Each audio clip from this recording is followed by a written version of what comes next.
Eric here, Blue Nail Roofing and Construction. It's Wednesday, June the 5th, and we're on top of the LaQuinta Inn in Red Oak. And I want to show you all these cleaner areas that you can see here are areas that we patched on the prior repair. You can see some cleaned areas over there where some patches were done. And over there on the wall, those bright white spots, because they have to clean the area before they patch. You see one here, here, here, corner over there, the walls over there, down here. And so these things are kind of everywhere. I think we bid to repair 25 areas, and I think we did like 50 the first time. Our crew should be out hopefully today, if this clears off, to do this top section that you see right here. So just this section, that's right over the stairwell where you're getting the leaks. So that is on our scope of work today, because I'm not real happy with how the original crew had done that. But what I want to share with you is there's lots of other areas that are cold welded. And when I say cold welded, I want to show you what that looks like. So you can see right here where this intersection is. So all these seams you see here, here, that's where it's welded together. Now, if the weld was not the right temperature, it'll be cold. So we take this probe and we go in here and we run this along. And when we find a place where it goes in right there, like that, that's a leak. You can even see water coming out when I step on it here. You see the bubbles in the water? That means water's getting inside there under the roofing system. So I'm gonna show you again here. Another spot here where a cold weld is. No water's coming out of that, but that will just keep eroding away and eventually be a problem.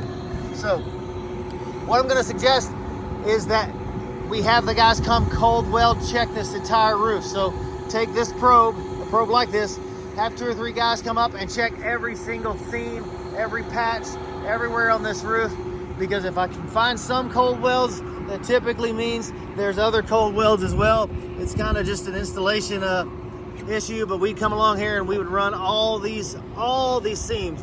There's another one right there I just found, just by patching and cold welding or probing today.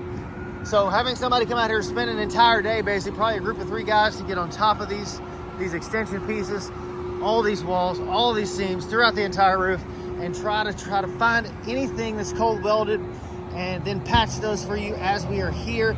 I think that would be the best way to make sure we get all of the concerns on this roof, because I don't think if we don't do that, we'll never be able to find them all. That way we can be sure that the roof is going to be dry and the welds patched. Also want to show you right here, Moses had actually told us there's a leak in this area, and we can certainly see why. As you cold weld, I mean, look, this is totally not welded. That just means the temperature wasn't correct. You see it again here. You can see it again right here. I mean, that one's all the way through. That's pretty significant. So that would be my suggestion. Again, we're gonna patch on top of that section there per the prior scope of work. I'm just not happy how we did. I can't guarantee that'll fix the leaks, but it's definitely gonna be done today. Hopefully if the rain allows us to do so. But I will send you something to probe this entire building, because I think it's the smartest thing to do to avoid future problems. And kind of here's another couple patches that we already did here. That way we don't have to come back over here and we're dealing with this for, you know, an eternity potentially. There's another cold weld right there, like I said. So somebody just has to come. Oh my gosh, see, like, this is not even close. So that's what needs to be done. I'll send you something and hopefully you'll have us take care of that. That way we won't have an issue.